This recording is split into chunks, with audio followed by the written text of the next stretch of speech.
Hello my dear student, welcome to my YouTube channel amazing learning. आज की class में हम एक्सरसाइज 3.1 के पेंडिंग क्वेश्चन सॉल्व करेंगे। So let's start. सबसे पहले है हमारे पास question number 4। Which of the following pair of linear equations are consistent और inconsistent? If consistent obtain the solution graphically. तो फोर्थ क्वेश्चन में हमारे पास एक लीनियर इक्वेशन का पेयर गिवन होगा, फिर हम उसके इक्वेशंस को चेक करेंगे कि वो कंसिस्टेंट है या इनकंसिस्टेंट है। अगर हमारी इक्वेशन कंसिस्टेंट हुई तो हम उसके सॉल्यूशन को ग्राफिकली फाइंड करेंगे। तो हमारी इक्वेशन क्या है? x plus Y minus 5 is equal to 0, ये हमारी फर्स्ट इक्वेशन है। 2x plus 2y minus 10 is equal to 0, ये हमारी सेकेंड इक्वेशन है। अब इन दोनों इक्वेशन को हम स्टैंडर्ड फॉर्म के साथ कंपेयर करके इसके कोफिशिएंट्स की वैल्यूज़ को फाइंड कर लेंगे। तो यहाँ पर मेरे पास a1 की वैल्यू क्या आ गई?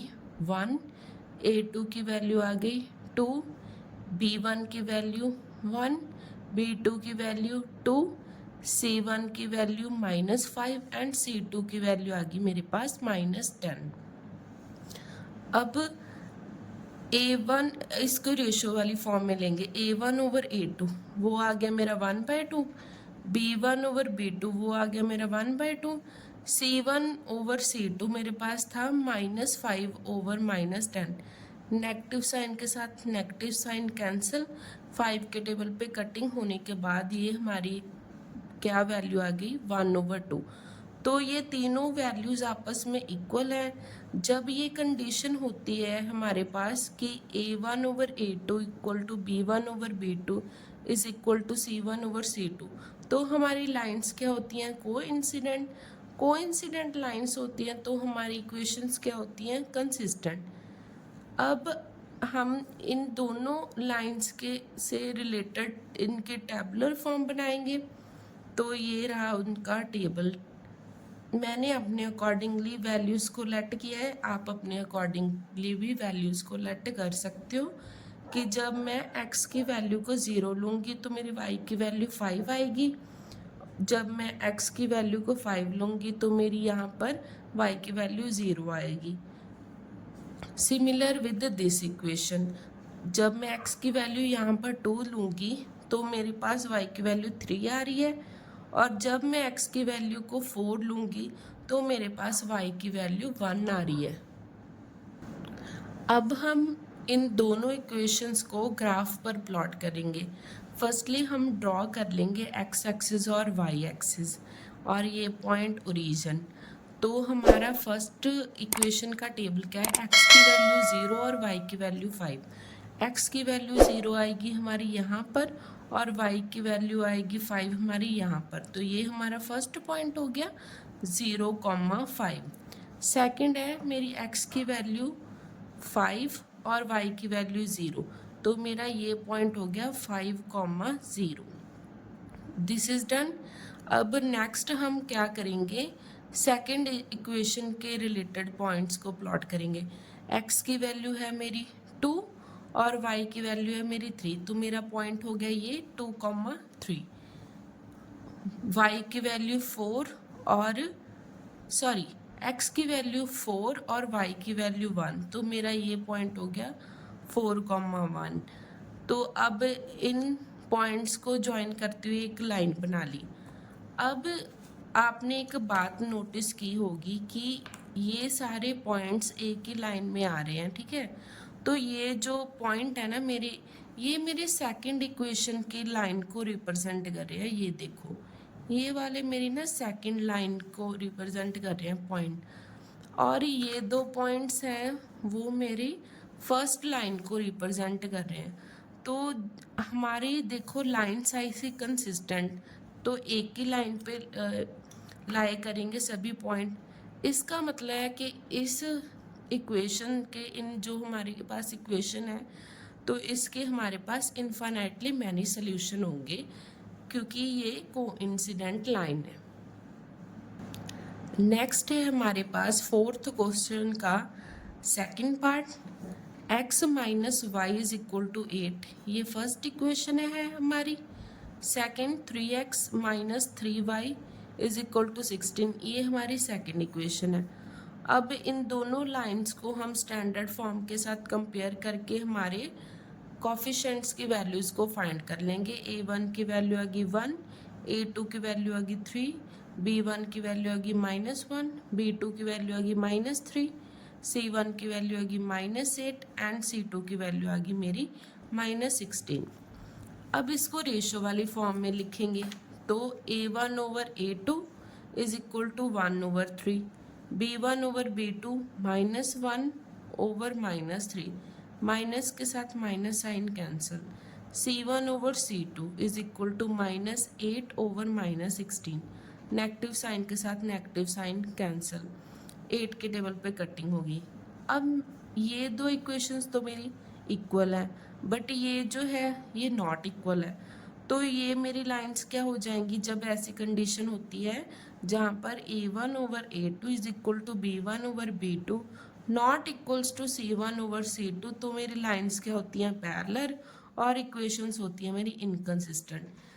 अगर हमारे पास इनकंसिस्टेंट होंगी इक्वेशन तो उनको ग्राफिकली प्लॉट करके दिखाने की ज़रूरत नहीं है। तो यही हमारा होगा फाइनल, यहीं तक होगा हमारा फाइनल आंसर। नेक्स्ट है हमारे पास क्वेश्चन नंबर 4 का third part, 2x plus y minus 6 is equal to 0. This is our first equation. And 4x minus 2y minus 4 is equal to 0. This is our second equation. In equations को हम standard form के साथ compare करके हमारे coefficients की values find कर लेंगे।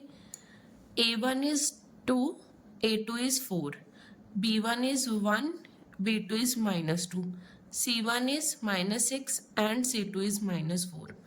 अब इनकी हम रेशियो वाली फॉर्म में इनको लिखेंगे a1 over a2, 2 over 4 cutting करके 2 के टेबल पर ये बन गया हमारा 1 over 2, b1 over b2 is equal to 1 over -2, c1 over c2 is equal to -6 over -4, ये भी नेगेटिव साइन के साथ नेगेटिव साइन कैंसिल। इसको भी हमने 2 के टेबल पे कटिंग करके 3/2 ऐसे सॉल्व कर लिया। तो हमारे पास ये दोनों वैल्यूज आपस में इक्वल नहीं है। अगर हमारे पास a1 over a2 not equal to b1 over b2 हो तो हमारी लाइंस क्या होती है, इंटरसेक्टिंग लाइन होती हैं, 1 पॉइंट पर इंटरसेक्ट करती हैं, ठीक है, एक दूसरे को। और इक्वेशंस क्या होती है हमारी कंसिस्टेंट। तो अब इन दोनों लाइंस के रिलेटेड हम एक टेबल बनाएंगे दोनों इक्वेशंस का। ये मैंने आपको ऑलरेडी कैसे बनाना है टेबल इसकी फर्स्ट वीडियो में बताया हुआ है, एक्सरसाइज 3.1 की जो फर्स्ट हमारे पास थे 3 क्वेश्चन, वो ऑलरेडी मेरी प्रीवियस वीडियो में आपको मैंने सॉल्व करके बताया हुआ है, तो आप उसमें जाके देख सकते हो। तो यहाँ पर x की वैल्यू अगर मेरी 3 है तो y की वैल्यू आएगी मेरी 0, अगर x की वैल्यू मेरी 0 है तो y की वैल्यू आएगी 6। Similar with this equation, x की वैल्यू अगर है मेरी 0 तो y की वैल्यू आएगी मेरी -2, और x की वैल्यू अगर है मेरी 1 तो y की वैल्यू आएगी 0। अब इन दोनों टेबल्स वाली फॉर्म की इन इक्वेशंस को हम ग्राफ पर प्लॉट करेंगे। आपने एक x एक्सिस बनानी है, एक y एक्सिस बनानी है। फर्स्ट पॉइंट कौन सा है हमारा, 3 और 0। तो देखो x 3 यहाँ पर है और y 0 यहाँ पर है, तो ये हो गया हमारा फर्स्ट पॉइंट 3,0। सेकंड हमारे पास है 0,6, तो x 0 तो यहीं पर है, 6 यहाँ पर है, तो ये मेरा बन गया 0,6। सेकंड टेबल में हमारे पास क्या वैल्यूज़ है, 0 और -2, तो x 0 तो मेरा यहीं पे रिप्रेजेंट करेगा, y -2 यहाँ आ गया, तो ये बन गया मेरा पॉइंट 0,-2। नेक्स्ट हमारे पास x की वैल्यू है 1 और y की वैल्यू 0, तो ये वाला पॉइंट हो गया।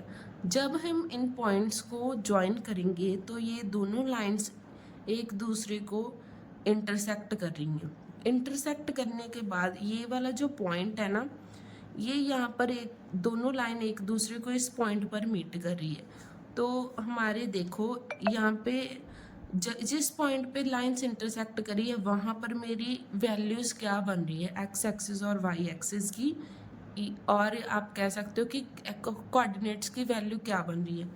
एक्स की वैल्यू मेरी बन रही है 2, और ये आप देख सकते हो कि एक्स की वैल्यू बन रही है 2, वाई की वैल्यू होगी मेरी 2। तो यही मेरी x और y की वैल्यू है। Therefore x is equal to 2 and y is equal to 2, यही हमारा फाइनल आंसर है। नेक्स्ट हमारे पास है क्वेश्चन नंबर 4 का 4th part. 2x minus 2y minus 2 is equal to 0 first equation होगी ये हमारी। 4x minus 4y minus 5 is equal to 0, this is our second equation. अब इन दोनों इक्वेशन को हम स्टैंडर्ड फॉर्म के साथ कंपेयर करेंगे तो हमारी a1, a2, b1, b2, c1, c2 की वैल्यूज़ आ जाएंगी। तो a1 की वैल्यू हुई मेरी 2, a2 की वैल्यू हुई 4, b1 की वैल्यू हुई -2, b2 की वैल्यू हुई -4, c1 की वैल्यू हुई मेरी -2 एंड c2 की वैल्यू हुई मेरी -5। रेशो वाली फॉर्म में लिखने के बाद ये क्या बन गया मेरे पास, a1/a2, 2 के टेबल पर कैंसिल होकर इसका आंसर बन गया 1/2, b1/b2, नेगेटिव साइन के साथ नेगेटिव साइन कैंसिल, तो इसको भी सॉल्व करके बन गया मेरा 1/2, c1/c2 इज इक्वल टू मेरे पास क्या बन गया -2/-5, नेगेटिव साइन के साथ नेगेटिव साइन कैंसिल। तो जब मेरे पास ये दोनों वैल्यूज़ इक्वल हैं बट यहाँ पर ये वैल्यू इक्वल नहीं है, तो मेरी लाइंस क्या होगी, जब ये कंडीशन हो मेरे पास जहाँ पर a1/a2 is equal to b1/b2 not equal to c1/c2, तो लाइंस होती है मेरी पैरेलल और इक्वेशंस बनती है मेरी इनकंसिस्टेंट। जब हमारे पास इक्वेशन इनकंसिस्टेंट होगी तो हमें उसको ग्राफिकली रिप्रेजेंट करने की ज़रूरत नहीं है। तो यहीं तक था हमारा ये इस क्वेश्चन का आंसर, यहीं तक था 4th पार्ट का। नेक्स्ट है हमारे पास question number 5। Half the perimeter of a rectangular garden whose length is 4 meter more than its width is 36 meter, find the dimensions of the garden। तो क्वेश्चन नंबर 5th में मेरे पास है half the perimeter of the garden is 36 metre, ठीक है, length is 4 metre, more than its width, length है जो मेरी 4 मीटर ज़्यादा है वेड्थ से। हमने इस क्वेश्चन में फाइंड करने हैं इसके डायमेंशंस, मतलब इसकी लेंथ और ब्रेथ को फाइंड करना है। तो जो चीज़ हमने फाइंड करनी है उसी को हम लेट करेंगे कि हमारे पास लेंथ ऑफ गार्डन कितनी है x और width of garden is y। According to question हमारी इक्वेशन क्या बन जाएगी, half the perimeter of garden is 36 metre, तो मेरे पास रेक्टेंगुलर फील्ड या गार्डन का पेरीमीटर क्या होता है, तो 2 × L + B, इसका हाफ है तो आगे आ जाएगा 1/2, और ये हो गया मेरे पास लेंथ और ब्रेथ, आपको पता है x और y माना है 1/2 square bracket start 2 × x + y is equal to 36, 2 के साथ 2 कैंसिल आउट हो जाएगा, तो मेरी फर्स्ट इक्वेशन क्या बन गई x + y is equal to 36। अब सेकंड इक्वेशन में मेरे पास क्या है कि जो मेरी लेंथ है वो 4 मोर देन इट्स वेड्थ, वेड्थ से 4 ज़्यादा है, तो लेंथ है मेरी x, अब ये वेड्थ है मेरी y, उससे 4 ज़्यादा है तो प्लस हो जाएगा इसमें y, तो ये मेरी सेकंड इक्वेशन क्या बन गई x is equal to y + 4, ये मेरी बन गई सेकंड इक्वेशन। अब इन दोनों इक्वेशन के रिलेटेड हमने बनाने हैं टेबल, तो ऐसे आप टेबल पहले बनाओगे x और y, जब मैं x को 0 पुट करूँगी y की वैल्यू मेरी आएगी 36, और जब मैं y को 0 पुट करूँगी तो मेरी x की वैल्यू आएगी, जब मैं x को 36 पुट करूँगी तो मेरी y की वैल्यू आएगी 0। ऐसे आप बना लोगे अपने अकॉर्डिंगली कोई भी वैल्यूज़ लेकर। सेकंड इक्वेशन के रिलेटेड हमारे पास क्या है, जब मैं x को पुट करूँगी यहाँ पर 4 तो y मेरा बन जाएगा 0, और जब मैं x को लूँगी 12 तो y की वैल्यू आएगी मेरी 8। अब हमने ये जो दोनों इक्वेशन के रिलेटेड टेबल बनाए इनको ग्राफ पर प्लॉट करेंगे।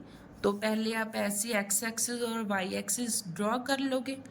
अब फर्स्ट इक्वेशन के टेबल को प्लॉट कर लें। x की वैल्यू 0 और y की वैल्यू 36। तो यहाँ पर आ गई मेरी x की वैल्यू 0 और y की वैल्यू 36। ये पॉइंट बन गया मेरा 0,36।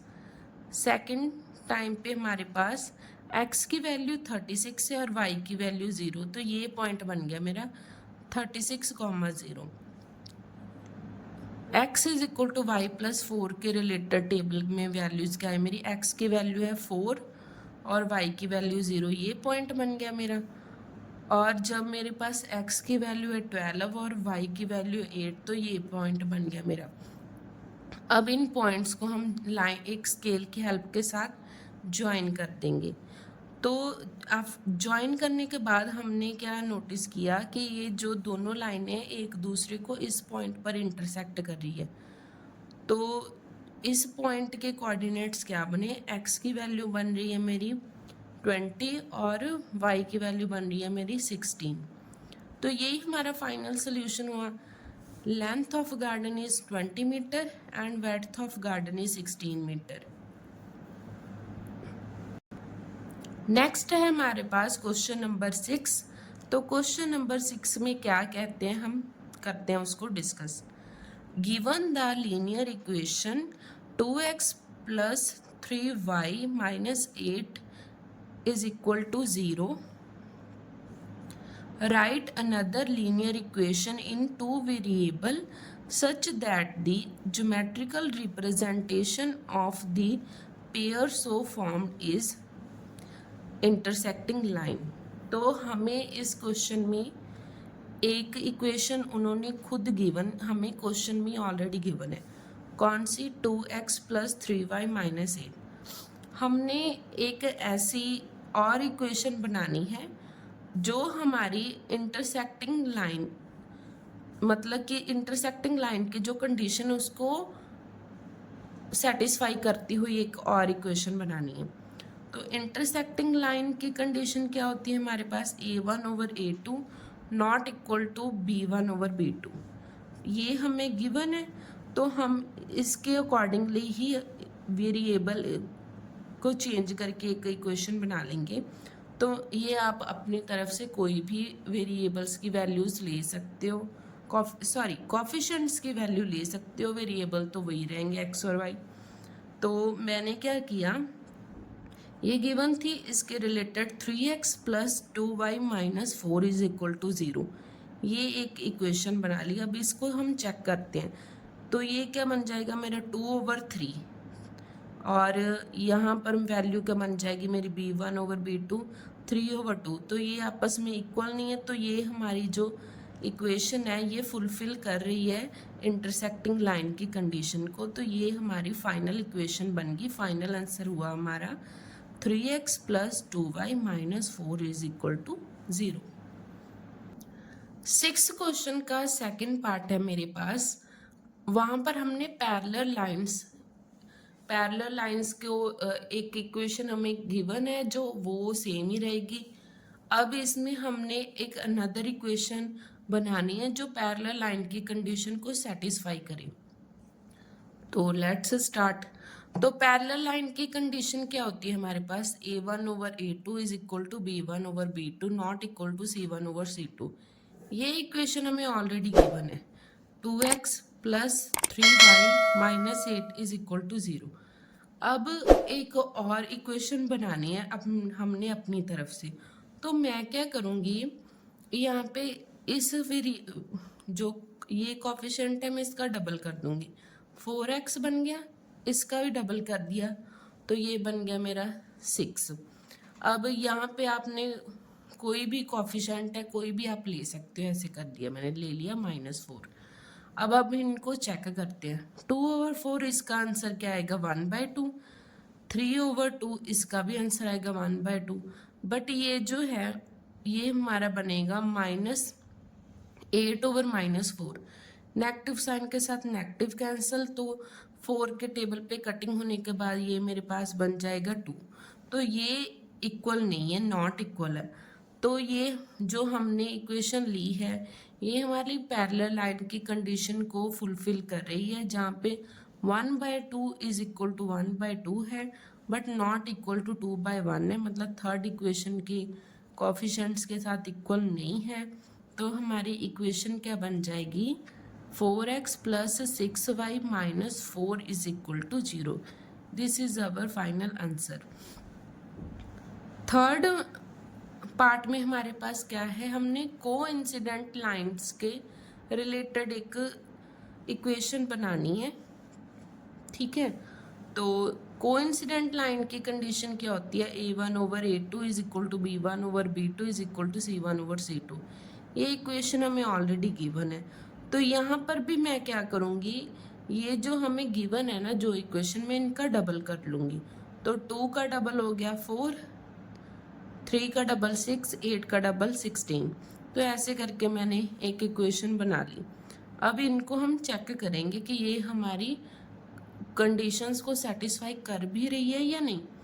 तो जब मैंने 2/4 किया तो ये कटिंग के बाद ये बन गया 1/2। 3/6 था तो ये इसको भी कटिंग के बाद 1/2। -8/-16, नेगेटिव साइन के साथ नेगेटिव साइन कैंसिल, तो ये भी बन गया 1/2। तो ये आपस में तीनों आ रहे हैं इक्वल। तो जो हमने इक्वेशन बनाई है 4x + 6y - 16 is equal to 0, ये हमारी जो इक्वेशन है हमारी कंडीशन को फुलफिल कर रही है। तो यही हमारा हुआ final answer. Last question of this exercise is question number 7। तो उसको करते हैं अब हम स्टार्ट। क्वेश्चन नंबर 7 हमारे पास क्या है, draw the graph of the equation x - y + 1 is equal to 0 and 3x + 2y - 12 is equal to 0. Determine the coordinates of the vertices of the triangle formed by these lines and the x-axis and shade the triangular region. तो इन दोनों equation को हमने related एक graph बनाना है। उसके बाद उन्होंने क्या बोला है कि जो ये दोनों लाइन एक दूसरे को इंटरसेक्ट करेंगी जब, तो एक ट्रायंगुलर रीजन आएगा, उसको हमने शेडेड करना है और उसके कोऑर्डिनेट्स को भी फाइंड करना है। तो स्टार्ट करते हैं हम इसका सोल्यूशन। फर्स्ट इक्वेशन क्या है हमारी, x - y + 1 is equal to 0। Second equation है 3x + 2y - 12 is equal to 0। First equation के साथ रिलेटेड टेबल मैंने कैसे बनाया है, x की वैल्यू जब मैं 0 लूँगी तो मेरी y की वैल्यू क्या आ जाएगी 1। जब मैं x की वैल्यू लूँगी -1 तो मेरी y की वैल्यू आ जाएगी 0। Similar with the second equation, x की वैल्यू मैंने ली जब 0 तो मेरी y की वैल्यू आ गई 6। x की वैल्यू मैंने ली 4 तो मेरी y की वैल्यू आ गई 0। अब इनको प्लॉट करेंगे हम ग्राफ पर। तो आपने भी ऐसे x एक्सिस और y एक्सिस को पहले ड्रॉ करना है। अब हमारे पास x0 और y1 कहाँ पर पॉइंट आ गई, यहाँ पर, जहाँ पर हमारे पास x0 और y कितना है 1। सेकंड है x की वैल्यू -1 और y की वैल्यू 0। तो मेरे पास यहाँ पर आएगा ये पॉइंट जहाँ पर x की वैल्यू कितनी है -1 और y की वैल्यू है मेरी 0। अब x की वैल्यू 0 और y की वैल्यू 6, तो यहाँ पर बन गया मेरा पॉइंट जहाँ पे मेरे पास x की वैल्यू 0 और y की वैल्यू है 6। नेक्स्ट हमारा पॉइंट है 4 और 0, x की वैल्यू 4, y की वैल्यू 0, ये आ गया मेरा पॉइंट 4,0। तो मैंने क्या, एक स्केल की हेल्प के साथ आप इन पॉइंट्स को ड्रॉ ज्वाइन कर दो, एक लाइन लगा दो। तो जब मैंने ये लाइन लगा दी तो अब हम देखते हैं कि ये लाइन है ना जो इस पॉइंट पर इंटरसेक्ट कर रही है। तो ये जो पॉइंट है ये यहाँ पर हमारा x की वैल्यू है 2 और y की वैल्यू है मेरी 3। अब ये जो पॉइंट था जहाँ मेरा -1 और 0, ये पॉइंट हो गया मेरा ट्रायंगल का A vertices, this is B vertices and this is C vertices 4,0। इस पार्ट को आप शेड कर देना, ठीक है। तो देयरफॉर मेरे पास ट्रायंगल के कोऑर्डिनेट्स के आगे A के कोऑर्डिनेट आगे 1,0, B के कोऑर्डिनेट आगे 2,3 एंड C के कोऑर्डिनेट आगे मेरे पास 4,0। तो यही हुआ हमारा फाइनल आंसर। आई होप कि आज हमने जितने भी क्वेश्चन किए हैं वो आपको अच्छे से क्लियर हो गए होंगे। अगर आपको ये वीडियो अच्छी लगे तो इसको लाइक करो, अपने फ्रेंड्स के साथ शेयर करो। अगर कोई डाउट है तो कमेंट करो। चैनल पर नए हो तो चैनल को सब्सक्राइब कर लो। Thanks for watching. Bye bye, take care.